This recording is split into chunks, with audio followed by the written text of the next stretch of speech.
Smart Ideas est la bonne idée du jour. Elle est signée Marie Delattre. Bonjour. Bonjour. Bienvenue, vous êtes la fondatrice de Maya. Question traditionnelle dans cette séquence. Vous l'avez créée quand et pourquoi ? Et ben Maya a 2 ans, on fête nos 2 ans là, juste au mois d'avril. Et pourquoi on l'a créée, c'est on est sur l'univers des lessives et des produits ménagers, et notre ambition, c'est de ramener du sain dans une catégorie très traditionnelle et très toxique. Ouais. C'est un secteur que vous connaissez bien, que vous connaissez depuis longtemps ? C'est un secteur que je connais très bien. Ouais. En fait, c'est un secteur très traditionnel qui est dominé par 5 très gros acteurs qui se partagent le gâteau. Moi, j'ai fait ma carrière pendant 10 ans chez l'un d'entre eux, donc c'est une catégorie que je connais bien.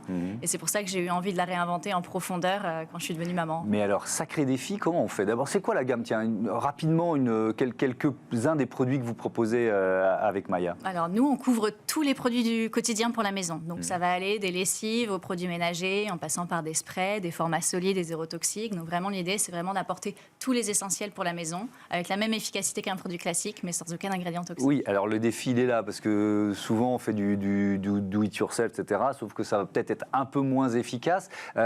L'aspect sain, naturel, sans toxicité. Je prends la lessive. Comment vous remplissez cette promesse ?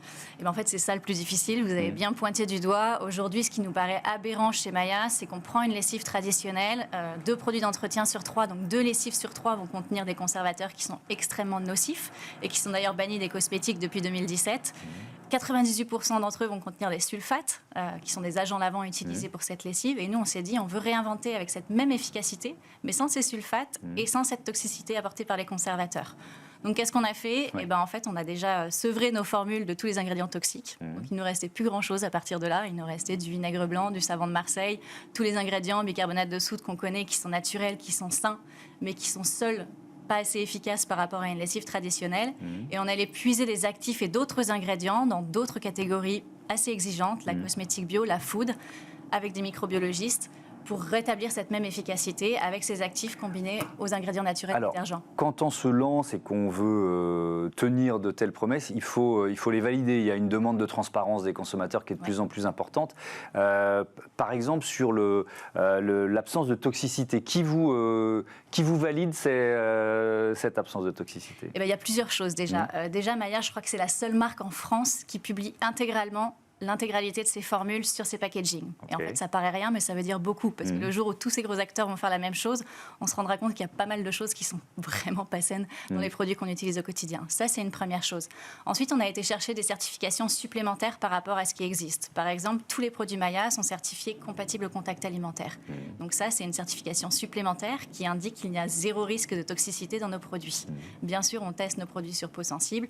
Et ensuite, si vous scannez ou si vous regardez tout simplement la composition de nos produits sur l'étiquette, vous vous rendez compte que c'est fait uniquement avec des ingrédients notés excellents sur Inky. Et sur l'efficacité, parce que c'est l'autre promesse, vous l'avez fait tester aussi ? C'est l'autre promesse, évidemment. On fait tester tous nos produits en laboratoire indépendant et on ne lance rien tant qu'ils n'ont pas abouti à la même promesse d'efficacité qu'un produit classique. Donc par exemple, vous me parliez des lessives. La lessive Maya, elle a été testée sur 14 tâches les plus courantes, du sang, de l'air, de la graisse, du chocolat, tout ce que vous voulez.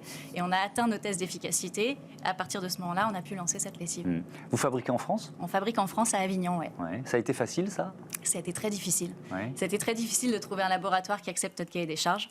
On a sillonné, pourtant je connais bien cette catégorie, on a sillonné toute la France pour trouver le partenaire qui a accepté de lancer ses produits avec notre cahier des charges sans sulfate, sans conservateur nocif. Pourquoi ? Parce que c'était bouleversant, disruptif, révolutionnaire, ils hésitaient ? Parce que déjà, revenir à la même efficacité sans ces ingrédients-là, c'est dur. Et parce qu'en France, aujourd'hui, quand on se lance, il y a beaucoup de marques blanches qui accompagnent les startups, mais avec des formules toutes faites sur l'étagère, ce dont nous, on ne voulait pas, parce qu'on voulait arriver avec notre cahier des charges. Donc, il a fallu trouver quelqu'un qui acceptait de nous accompagner de zéro sur cette aventure. Je voudrais terminer rapidement, 30 secondes, sur l'emballage avec vous proposer. J'ai vu une éco-recharge 100% recyclable en papier de pomme.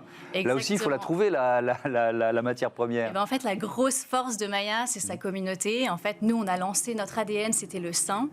Notre communauté nous a ensuite challengé en disant, vous avez des produits sains et efficaces, maintenant, on ne veut plus de plastique. plastique. Alors on avait des contenants qui étaient en plastique 100% recyclable, ça ne leur suffisait pas et ils avaient raison parce que sur cette catégorie, il faut tout bouleverser.